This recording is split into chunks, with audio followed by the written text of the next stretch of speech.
So today's guest is my friend Antti. Antti, we've met almost 10 years ago, I would say. Yeah, something like that. And something like that, right? In Brazil, on a crazy trip in Brazil. That's a whole separate story about that. That's worth sharing as well. Antti, you're a co-founder of Sharetribe, which is a business that I think most of my friends have heard about it. Even though you're not necessarily a household brand, you're not a massive company, but somehow you managed to build a brand that most of my friends are probably entrepreneurs or at least techies, so it's slightly biased. But somehow everyone knows about Sharetribe. Before we begin, before we dive deeper, let's start with, firstly, if you can tell in your own words, what is Sharetribe? And let's start with that, and then we'll continue. All right. Yeah, thank you for inviting. Happy to be here and catch up after many years and tell a bit about the story of Sharetribe as well. So I was happy to hear that many of your entrepreneur friends have heard about Sharetribe, because we help entrepreneurs, especially if they are building marketplace businesses online.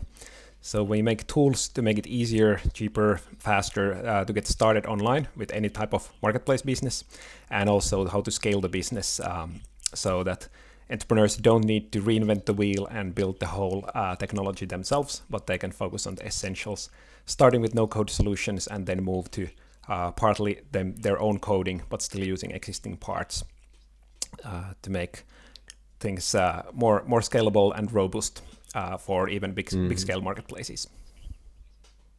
So it's a little bit like, I think most people have heard about WordPress. I think something like 30% of the internet is on WordPress. Is it fair to say that you're a little bit similar like WordPress, but specifically for marketplace businesses? So anyone who wants to start a marketplace, they can sign up on your platform and set up a marketplace business really quickly, really easily, without any coding, without any technical skills. Yeah, that could be used as a metaphor, and we often also use Shopify, which also many people know, the big Canadian company, where the key difference is that when you want to sell your own products, you can easily set a shop up in Shopify and let people come and buy your products. The difference in our tool is that people who start with Sharetribe, they're typically not selling or offering their own services, but they want to create a place where their users come. So it's like a two-sided marketplace. Yeah. So that's the key difference there. But yeah, similar idea. Cool. So there's loads of different things that I want to talk to you about today.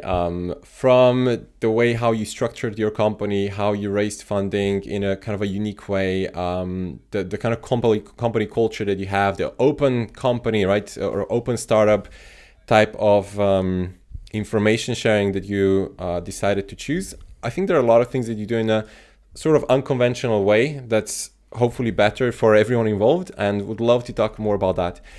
Before we get to that, can you just talk a little bit about the beginnings, how Sharetribe started? I think it's always interesting to hear where the idea is coming from, and why do you think that was a good idea, and was it a good idea in the beginning, or did you have to pivot, or how did that go? Good question indeed. We had some smaller pivots and one very clear one.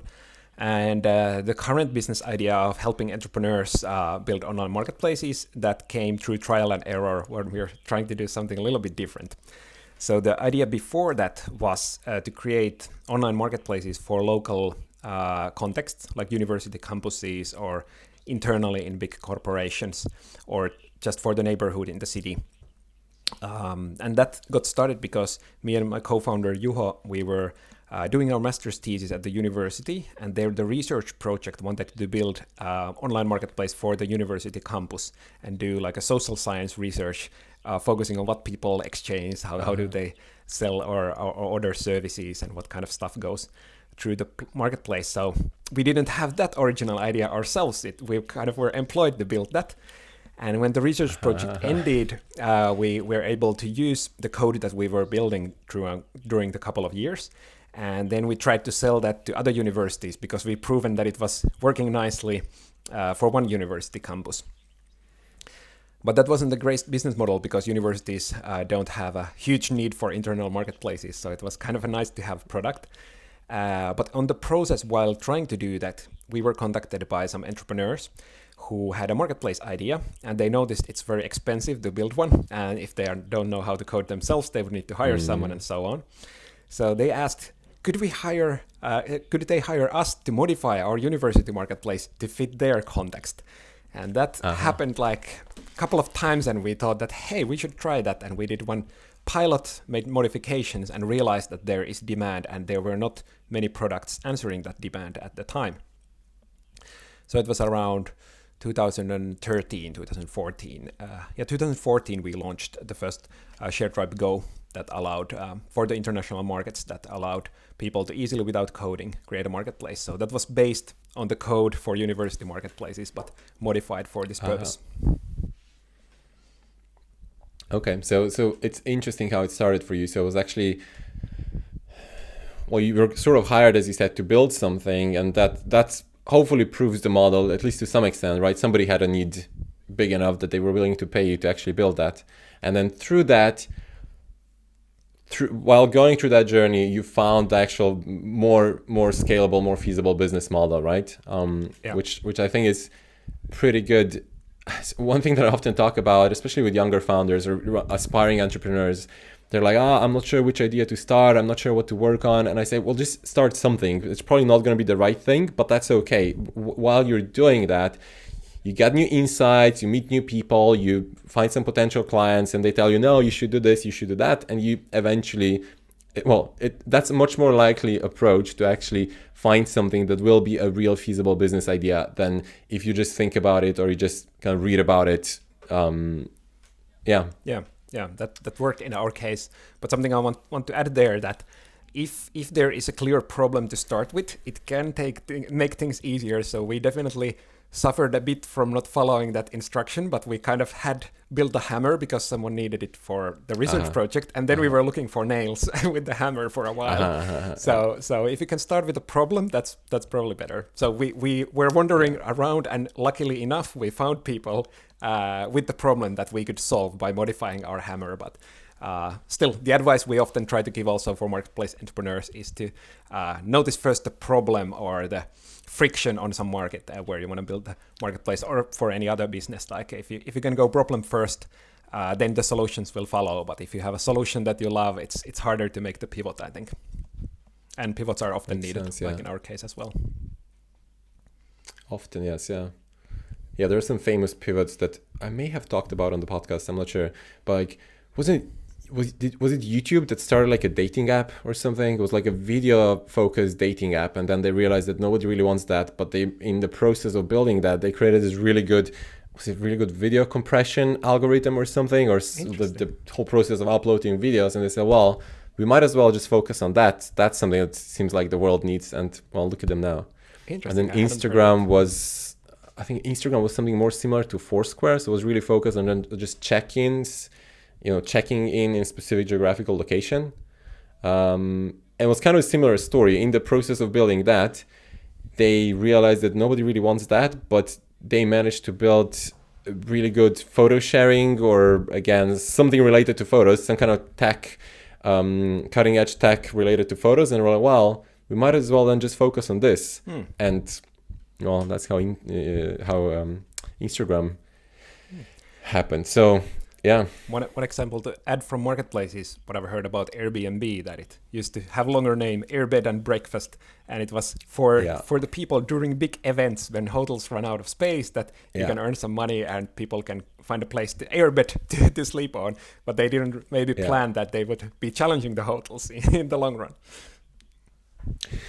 Exactly. And it's so fascinating because all of those stories are, now we see them as these big businesses, super successful, right? Yeah. Amazing idea, works super well. But it started with something different, right? It's sometimes with something significantly different. But, at least doing that, you realize, you learn, you get real insights from the market, from the customers. Actually, we should be doing something slightly different. But you would never realize that if you didn't start with something, right? Yeah. All right. What do I want to say? So in the beginning, so you were able to kind of finance that initial development with the money that the university was paying, right? Is that correct? True. So the first version we built as employees in the research group. So that was for the campus environment. So that was definitely like a little bit like a unfair starting point compared to many. And then there is some governmental funding that was labeled like from research to business. So in order to like transform research project results to business, we got some. I think it was still 10,000 or less. So not major thing, but it was helpful at that point of time. And so it helped us in the beginning. And then we did find like couple of clients with the early model as well that kept the hope up and help to pay for the servers, but we didn't were not able to scale that with that model at all. How long did it take you to build that initial version? Good question. I think we started with the initial version in 2008 summer, and I think we launched something early 2009, something quite simple for the campus. So and then it really started working when new students arrived in the fall of 2009. But so like 6-9 months maybe from the early thing to the launch, but there was some research project related work as well, so I'm not sure about this answer actually. But Okay, yeah, no, I see. I just was wondering because it is, at the end of the day, it's a technology business, right, that you're building. So it is technical. It is something that requires a little bit of work to build it. Yeah, what are you going to say something? Sorry. Yeah. It's always amazing like how when looking at the first version, then quite a lot of features and complex looking solution can come out quite in a brief time. But then when adding something and when there are real users, things get much more complex and slower. So looking at the feature list we had earlier on, the pace was so much bigger. And now when we add something, there is so much more to take into account. So that's also good to know when wondering why big companies have so many engineers and still the products don't change that much. Yeah, I could talk about that. Having experienced both the small startup where you're 2-3 people and you just like move, ship new things all the time, and stuff breaks, but it's okay, it doesn't matter because you just need to move forward. Not and worry then about edge cases. Yeah, exactly. And then larger business, completely different story, right? I mean, edge cases become super important, lots of testing. You can't just have the whole website offline for 3 hours because it's a major problem. So yeah, very, very different priorities, very different approach to how things work. So speaking of which, roughly how big are you now as a business, as a team? We are now 22 people, and in so size of people and in terms of revenue, about 2 million euros annually at the moment. Cool. And we can talk a little bit more about that later. Around how you talk about the numbers and how you share the numbers. You've raised a little bit of funding also over the course of your business, right? So, and I think you've approached it a little bit differently than what most businesses do. And I think this is really something where you're quite unique, or perhaps not completely unique, but quite different than a typical startup. So can you talk a little bit more about that, about your funding story? Yeah, I'm happy to talk about that, as I hope we are not that unique in the future as there are like alternative funding and models and ownership structures that can be kind of upgrading the default settings that we have in most countries, and what is the default when you start a business. And also for us at that time, the examples were coming from the Silicon Valley. Okay, get a big idea and get venture capital funding, and then to get rocket fuel on your ship and grow fast. And we did get some venture capital funding back in 2013, 2014, and we noticed our own motivation also to shift a little bit. So at first it was always very purpose driven, but the things changed on the way. Like, what was the core of the purpose? Initially it was more like in recycling on local marketplaces and like the environmental and social aspects of that.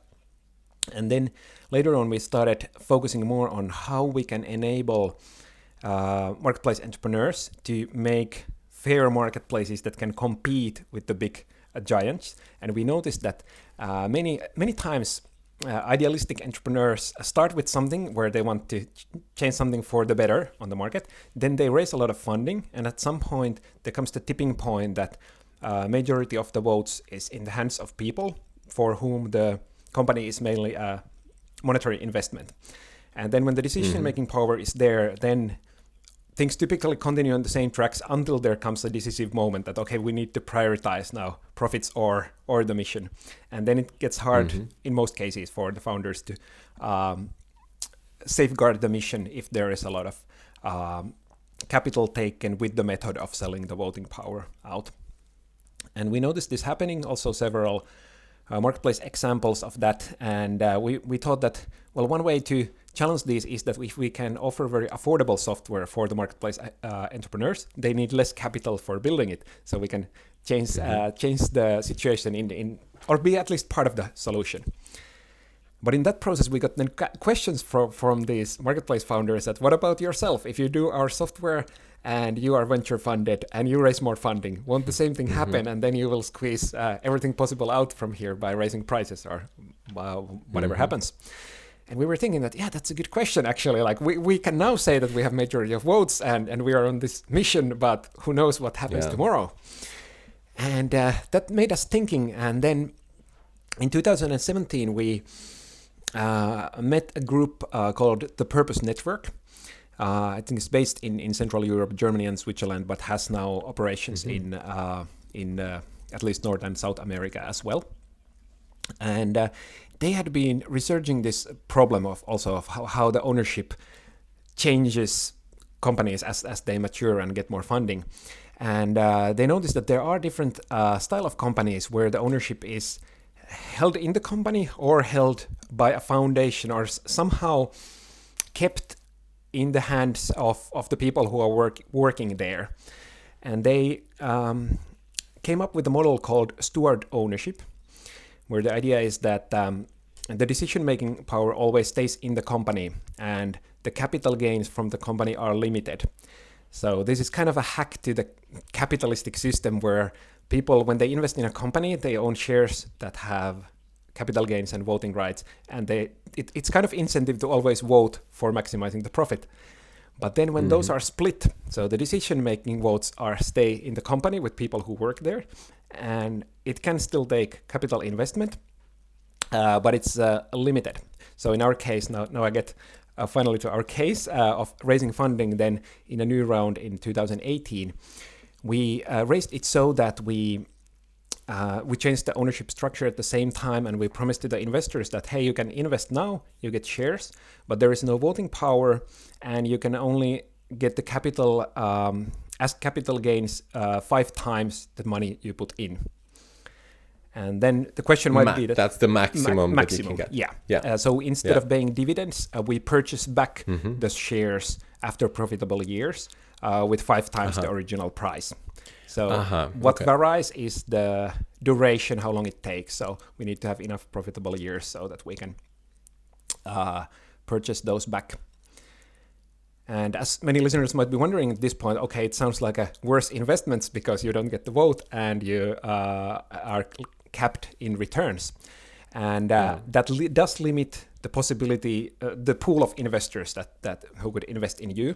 But there are more and more investors who also want to be part of changing the system and noticing that, okay, the system based on always requiring like perpetual growth, it's not great for the planet. So we need to change the game a little bit and ask what is enough.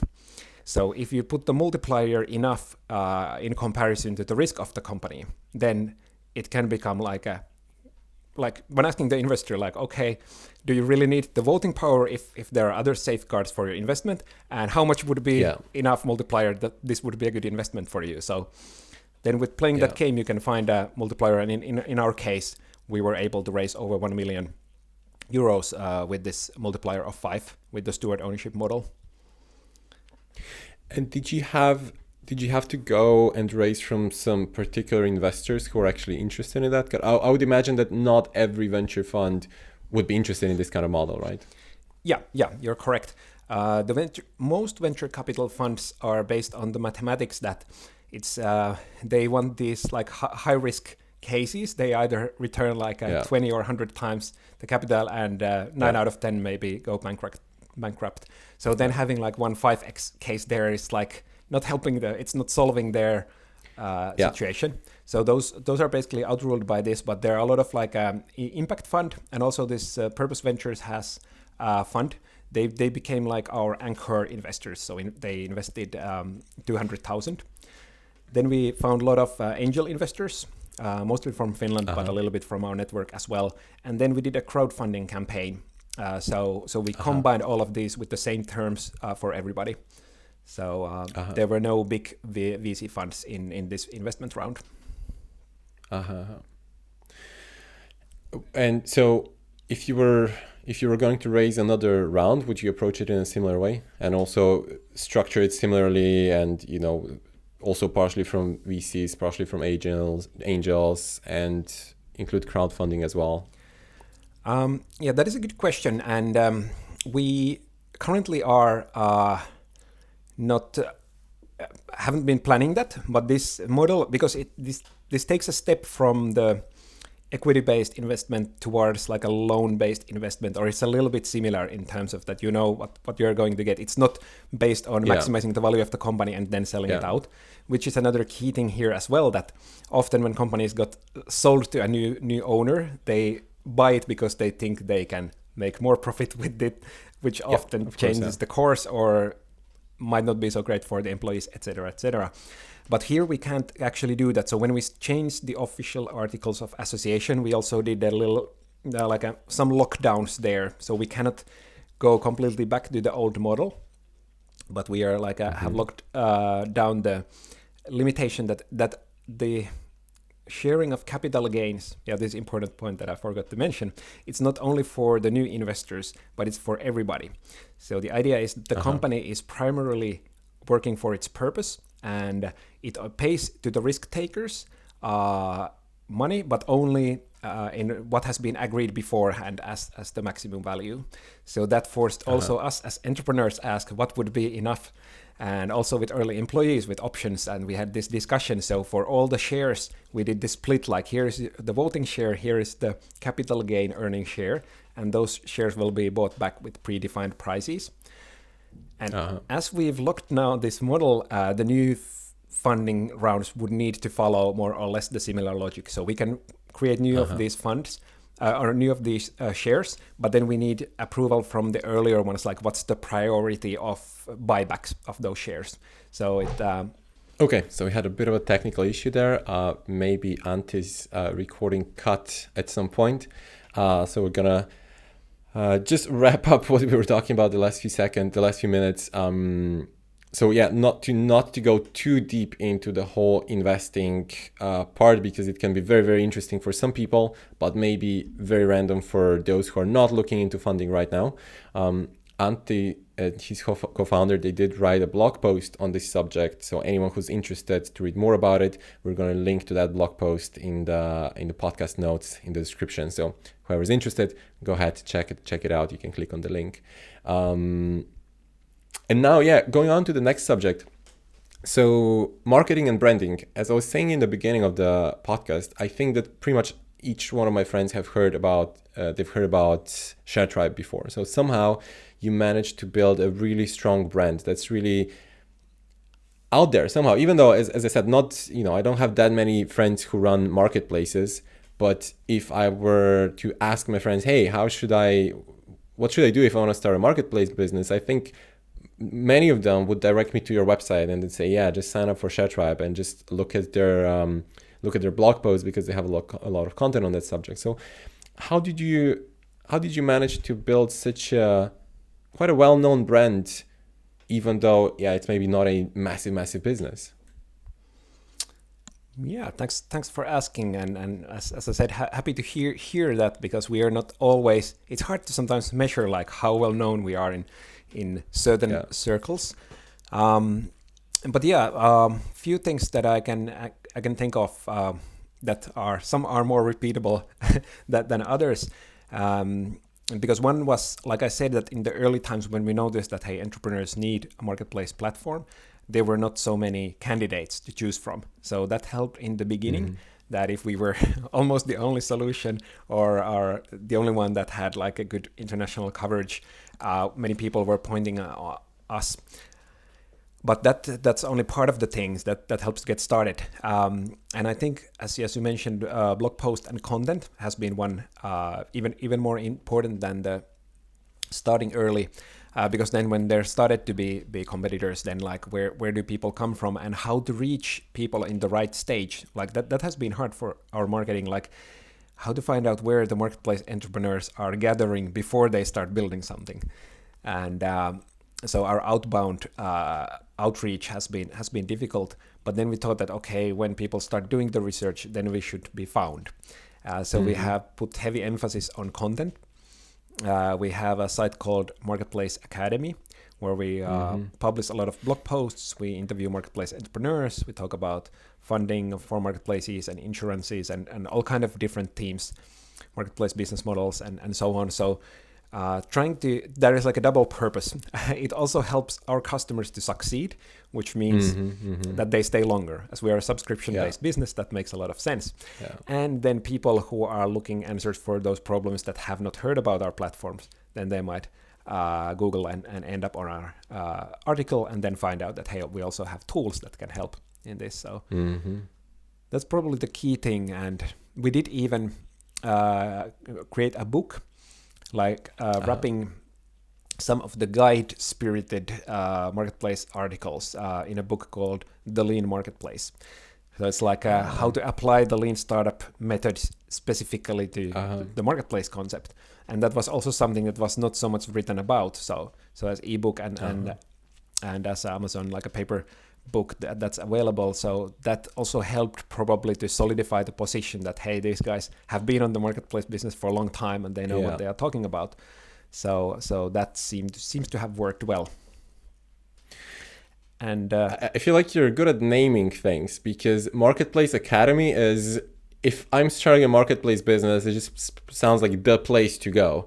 The Lean Marketplace book, also, if I'm an entrepreneur, I want to start a marketplace, this sounds like the book that I need to read in the age of, lean startup is, it started being a big thing 10 years ago, but it's still a big thing. So sounds like the book to read. Pretty good job on that. Yeah, thanks. And the credit for most naming goes to my co-founder, Juha, who has been more of the writer of us two, and definitely very helpful that he has been following the field so keenly and then writing about the observations as well. So being long time in the online marketplace field and like seeing for 10 years how things evolve, that also helps to write with perspective. And one thing that I would want to still add, because I think that's one key thing with our success and why people recommend to each other Sharetribe, is that the support team has done like a brilliant job. So there are certain peer review sites, like or software review sites, where people can review subscription services and so on. So in those we have been constantly getting great reviews. So even if people find out that the tool didn't work, but the support was great, and they were honestly saying that this might not be the right tool for you, and these kind of comments. So people are recommending us even if we didn't solve their problem because of the experience that they got. So I think emphasis on really good, honest, friendly support has been one of the key things as well. That helps the buzzword to spread. Yeah, it's funny because I Googled Sharetribe now before the interview, and that was actually one of the first things that came up somewhere in, I don't even know where, it was like one of the recommended searches. It was something around the Sharetribe support or something. And one of the first things that I saw was their support is super friendly, something, that was really good to work with your support team. So it's interesting that came up there as well. Cool. Speaking of content and Marketplace Academy and things like that, what would be your advice to somebody who wants to start a marketplace business? Or maybe a better question is, what do you see as the most common mistakes that entrepreneurs make when starting a marketplace? Good question. And I feel the answer might be a bit biased, but it's still also what I think and why we're building the biggest mistake is that they don't use Sharetribe. And I would say that many people go Well, there are several, but one thing that we noticed, especially in the early days, now it's more common that people realize that, okay, I don't need to start coding from scratch. And like you used the example of WordPress, that if you want to make a blog, you don't start coding it yourself. And if you want to make a web shop, you don't start doing it. And same with marketplaces. So our biggest competitor throughout the years has still been that people hire custom development teams that start reinventing the wheel. Or then they notice that that's expensive and they don't start at all.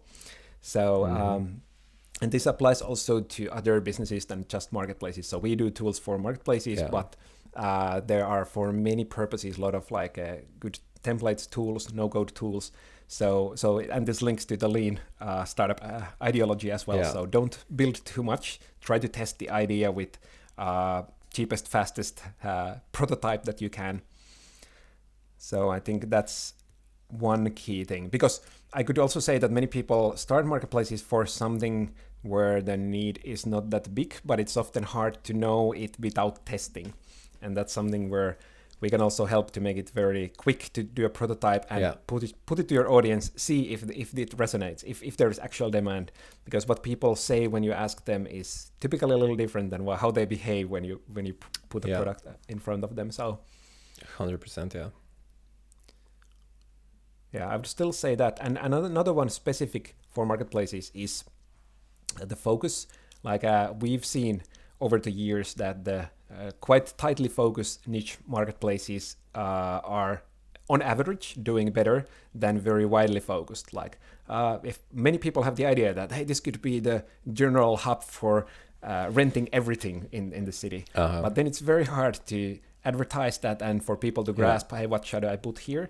But if it's just for renting skateboards or just for pet sitting services, maybe even start with just for dog watching services or something very narrowly scoped, then it's easier to market it, know who your audience is. So, and then you can maybe add also cat sitting services or whatever is the logic. But that would be general advice, especially for marketplaces. We see a lot of too wide scope starts. And it probably goes beyond just the marketplace. I've just seen one of the investors here in the UK. He was tweeting yesterday how there's this paradox when you're starting a new business that you really need to really niche it down in the beginning, but really think long term, how can that be a huge market eventually when you expand to other, right? And so you need to start with the fundamentals that will support you to expand and serve a much larger audience, but you also kind of have to really niche it down in the beginning, because otherwise, as you said, it's just really hard to communicate something that's very broad. You probably have a lot of competition. The best way to start is just solve a very specific problem for a very specific target audience and then expand from there, right? Yeah, exactly. That's good how you put it. That if you start in one city or one neighborhood dog sitting services, that probably is not big enough market to go to moon if you want to build something bigger. But then do you repeat that in other neighborhoods or other cities, or do you add more services in that neighborhood? There are many ways how to grow it, but it's good to have that in the back of the mind, and also not too fixed thought, because once you get going, you start learning, maybe you pivot the ideas and so on. But especially when looking for funding, it's good to know what would be the avenues of growth. Yeah, that's a good point. Yeah. Okay, so then there's another interesting subject that I think will be really cool if we touch on, which is the building the open company, or I think that's how you call it, right? The term that I've seen around is open startup, where, and it's a bit of a trend, not a very big trend, but something that I've only seen it started happening a couple of years ago, and I think Sharetribe was possibly one of the earliest adopters of that approach. And what open startup is, the way how I see it, is just talking very openly about your numbers, right? Well, traditionally, numbers like revenue or profit margins or salaries or you name it, any sort of company metrics, traditionally they're kind of a secret thing that stays within the company and is sometimes not even shared among all employees, right? It sometimes just stays for specific individuals. But there is a little bit of a trend now of openly sharing that. And at Sharetribe, that's something that you do as well. So I'm curious if you can tell a little bit more about, well, what are the numbers that you share, and also why did you decide to do that? Yeah, we've been since the very early days proponents for transparency, and yeah, happy to notice that becoming a little bit more mainstream. And we've seen some players, for example, Buffer, going more Yeah. trailblazing there. But we did early on start with little things, and actually 1 year before we founded the company officially, while still working in the research project, we took part in an incubator. It was the first batch basically of startup sauna in Finland. And there, during a lesson, we had one lawyer lesson about NDA contracts and stuff. And then we started talking with Juho that yeah, it feels so annoying to by default make everything like classified. What would be the opposite? Like what if everything would be transparent and open by default? And we started a blog in Finnish language. Translated, the name would be Open Company. And we started writing about these thoughts, and like we are considering starting a company, and then we were hypothetically thinking how transparent it could be. And and the blog hasn't been active so much after launching the company, but during a couple of years it was. And we did things like transparent salaries inside the company have been a thing ever since the beginning. And we did like our Google Drive had like a public and private side. We tried to put some templates and example presentations and these kind of things there. We haven't been actively using it on later years because we noted that it would actually be a job for somebody to like manage how things are shared and not just putting a link to random folder with a lot of files. Doesn't work. So it might be something that we write in our blog more by sharing useful contents when we come up with those. But yeah, that's the origin story of the thought, and we've been trying to use it ever since. And while being very sensitive and strict that we don't reveal like our clients' numbers and stuff, but our own numbers, we also tell to all the employees that as long as it doesn't put any client data or in danger or reveal too much about them, then we can share our numbers freely. Okay, so it's interesting. So you said you thought it was kind of annoying and strange to keep everything secret, right? I think in the case of Buffer is a good example, which also a lot of people have heard about it. They share, they still share, I think, their salaries publicly, or just I think all their salaries are public, their growth numbers, their revenue, and so on and so forth. I think it gives them a fair amount of publicity as well, just because it's interesting, it's unusual. People are curious, right? Especially entrepreneurs. And again, entrepreneurs are their target audience, just like they are for you. Yeah. We want to see. We're like, oh, how fast is Buffer growing? How are they doing that? It's inspiring. It's insightful. So it's definitely a way to just a little bit of free marketing, I suppose, as well as probably for talent acquisition. I would think so as well. If somebody relates to that, if they appreciate transparency, they're probably more likely to work with you because they feel like you are a very transparent company and that you're not working in secrecy, right? Yeah, I think there is a lot of like this, how people feel about the partners or the service providers, and there are several things like the transparency being one, the tone of the user service, like user support is one, and the ownership model is one. So if people feel like, okay, these are for the purpose and they treat me nicely and they are not over secretive of something, so I can actually see how they're doing, or they talk about their runway. So if I start my marketplace business here, I can trust they are not bankrupt tomorrow, and these kind of things. So I think it matters, especially when you're choosing a service provider with whom you are starting your business with. Yeah. Do you feel like it ever backfired? I think there are a lot of people who are very concerned about sharing their numbers publicly because, I don't know, maybe a competitor will, use that to, I don't know, just understand your business better and, replicate what you do. Maybe, I don't know. Do you think there's any downside to it? Good question. I feel that we haven't encountered a case where a competitor would have used that. And but I can mention regarding the content that we have found competitors doing very similar kind of content marketing with like surprisingly similar content pieces even, and that's quite annoying. And I think that may do more damage than what they could do with the numbers. At least so far, I haven't found a case for that. One particular difficulty is related to hiring. Well, it's a difficulty, but I'm not sure even if we could that we would want to overcome it. But we've noticed that, for example, software developers are in high demand.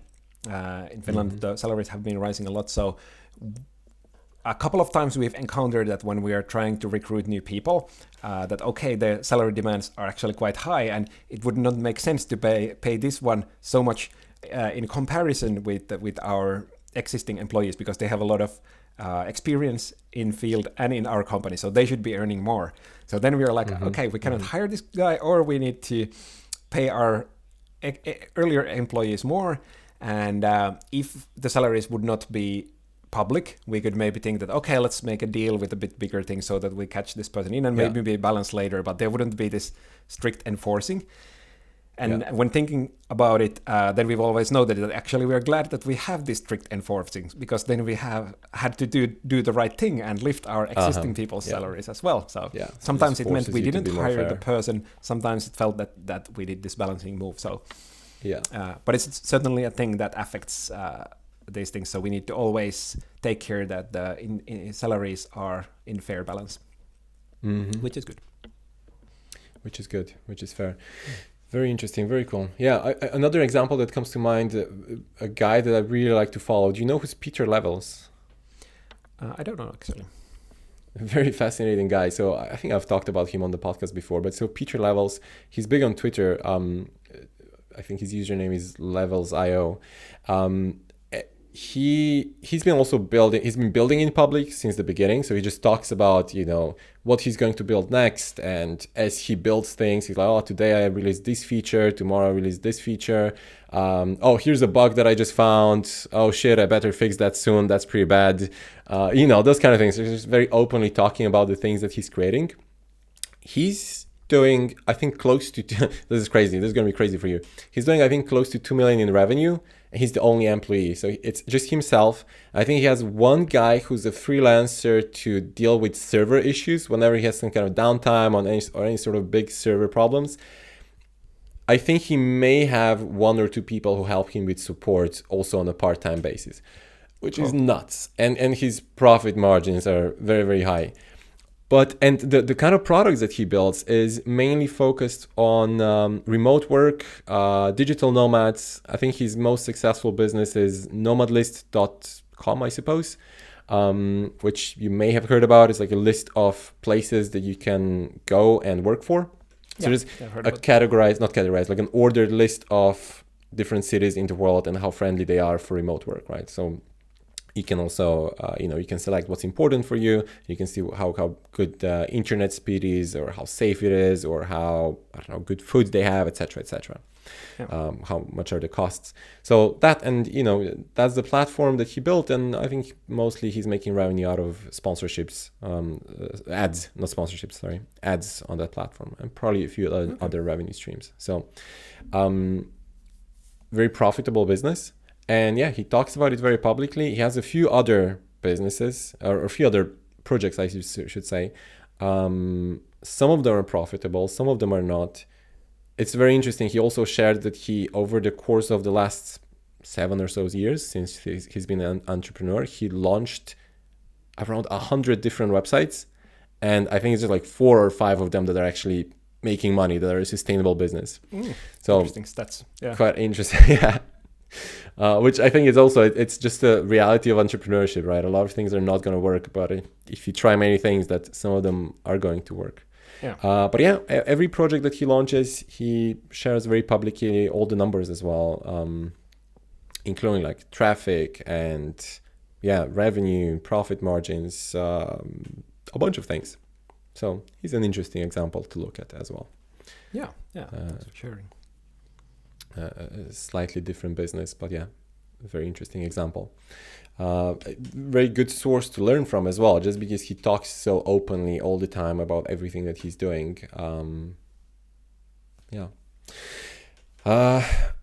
Okay, what did we want to talk about next? I went on a bit of a tangent there. One thing that's interesting, and I may want to start talking more about it on the podcast, is the personal growth that you experience as a founder. I think, there are many ways and many approaches to grow as a person. We're all on our own journey in life, and we all grow in different ways. And for me personally, starting a business was one of the best approaches to grow as a person, because I think there's just you just need to be real all the time. There's no opportunity to, you can't look for excuses. You can't, I feel like you just need to be on it all the time. And I like that. And I think that makes you a stronger and better person. And you need to learn a lot of things, right? You need to constantly improve yourself, improve the business, learn how to work with people, learn all these different skills that are required to make something a success. So I think that's interesting. I think not so many people actually talk about it. So I'm curious, what has been your personal growth journey? You started a business when you were pretty young. You both of you and your co-founder, you were at university, where we think that the university age is funny because we kind of think that we're on top of the world and we know everything. But then a few years later, you realize, oh man, I was so clueless back in the uni days. So, but yeah, you started fairly early. So I'm wondering, what would you say? What was your, how have you grown as a person through business? That is a very good question, because I also think there has been a lot of growth happening through being an entrepreneur, and it's true that it's not that much talked about. But yeah, you already touched many topics there, like one being the learning and learning about your own capabilities as well. And I've had a very varied role, starting from the back-end coding of the first version and sales and stuff, and these days being more like the financial side and HR and team well-being, and like I've done most of the things, not so much on the marketing side, but being touching very many points. So that's also really cool that it kind of requires learning a little bit of anything that your company is doing, even if you're then going to hire someone better for doing that, but still knowing who to hire and what. So there is this requirement, and then going through it, like learning, like, okay, what are the legal requirements here about internationalization, and like so many topics. And then that has taught me the skill and confidence that, okay, whatever comes, probably I can learn. And especially these days, you don't need to go to the library, but YouTube and Google help so much. So like that, everything in that sense is learnable of the tangible skills or knowledge skills. And then on the more like a human relations side, also like hiring people, being responsible for keeping the wheels rolling, that people get their salaries each month. That's also kind of a responsibility. Not I don't have my own kids, so I can't compare there, but certain kind of maturity there, like understanding the responsibility, and also the clients, like, okay, now our server should be staying up, and different kind of responsibilities come. So I think the responsibility is one big thing that entrepreneurship teaches. Might be different in different kind of companies, but still in one way or another. And then also one big lesson is the importance of doing what you love. Because as we have spoken here, there are often pivots, and maybe the first idea doesn't work. And that's also why I said that it's good. It's better if you can fall in love with the problem you're trying to solve than with the solution, because then it's easier to change. But as it is for most cases a long-term game, then being really enthusiastic about it helps to be there long enough so that you can actually find out if it succeeds or what changes are needed for it to succeed. And like you said in the beginning, that many of these big successes, they started with something else. There are actually many years of preparations. And I think somebody said that overnight success requires 10 years of preparation or something like that, which I think is true in many stories, but we don't often hear it. But you don't do 10 years of preparation unless you are quite excited of what you're doing. So that's one key lesson. And then adapting as it changes. So for some people it stays the same for 10 years, and some people it changes. So that's also something good to be aware. And you cannot, at least I can't predict with high accuracy, like, will I be interested in the same things in 5 years or not? So you have to take a risk there as well. Yeah, I guess you never know. you change as a person, the business changes. I know that there are also founders who are really good getting from 0 to 1, right? Building that initial stages of the business, but then they absolutely hate the next stages when you enter the serious growth stage, and they're like, no, I just don't really like doing that. I'd prefer to start something new. So that's, I certainly have several friends who are more like that, and they love starting something, but they don't really enjoy running it and, growing it afterwards. They prefer to leave that to someone else. So that's certainly an option as well, right? To just hire somebody else. Maybe you're the founder, but you can hire a CEO who's then going to be running things, and you kind of step back a little bit or start something else. It's also one possible avenue.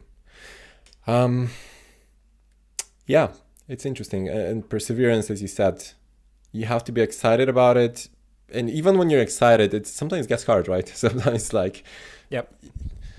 there's only so much excitement that you can have that's going to keep you going. Sometimes I feel, it certainly helps having a co-founder as well, I would say. I think that's something that, going alone can make it much more difficult. You have somebody else to rely on, additional set of skills, but also, I suppose, just somebody that you're accountable to. It's like, well, we're in this together, so we just got to make it happen, right? If you're alone, it's a little bit easier to say, fuck it, I don't know if it's going to work. Yeah, it's true. At least I noticed that we've been able to support each other. Like, there are times when at least one is feeling down, and that's good when it doesn't happen to both at the same time. So there are ups and downs in I think, journey of each enterprise, and having a person there, like, even if we have a big team, still some things, it's the threshold of sharing, for example, worries is much lower with the other co-founder than with someone else in the team. So it's really helpful. And I've heard from people who are single founders that it can be more pressurizing, and then they might find maybe support in like peer groups with other founders. But there can be, so there can be ways, even also if you're doing alone. But I've been very happy that I haven't been alone in the founding role, and that relationship also is very important. There you learn a lot of things as well, like being honest and how to communicate and like things like that. So yeah, it's true. Yeah, and I think all of those things or many of those things are skills and traits that are useful not just in business, right? They're useful in everyday life, whatever you do. From being honest to, being persistent on certain things that you're trying to achieve or trying to do, to better people skills, and all of that is just life, right? It's just not just business.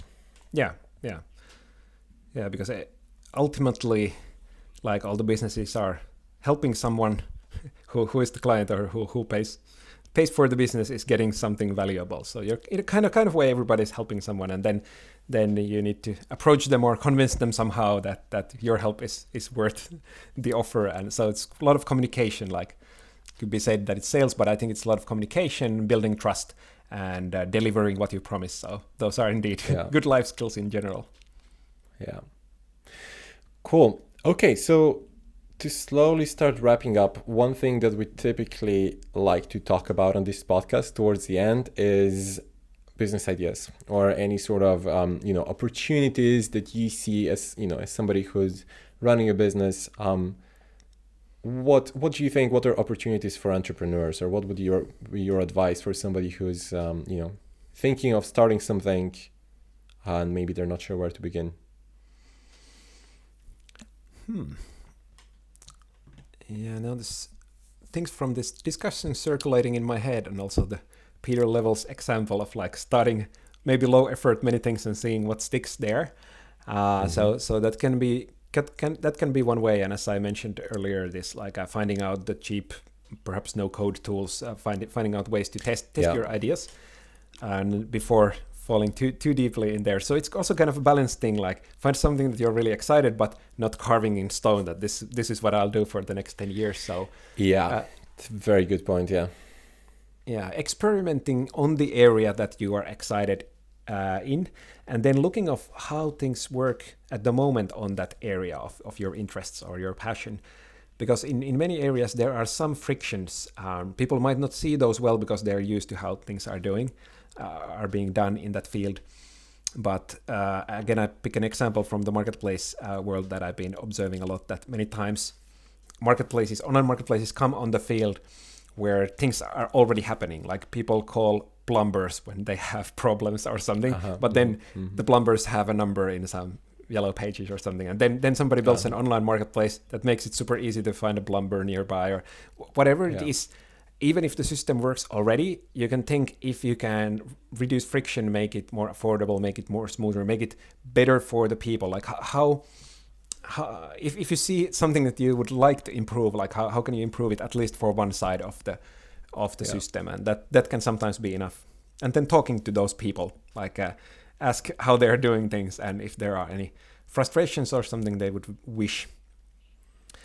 But as mentioned in the beginning, the sales can be easier if you find something that is frustrating people. Then they're much more willing to try new solutions. If it's just like, it's fine, this could perhaps be a bit nicer, then you need more convincing for them to try your solution.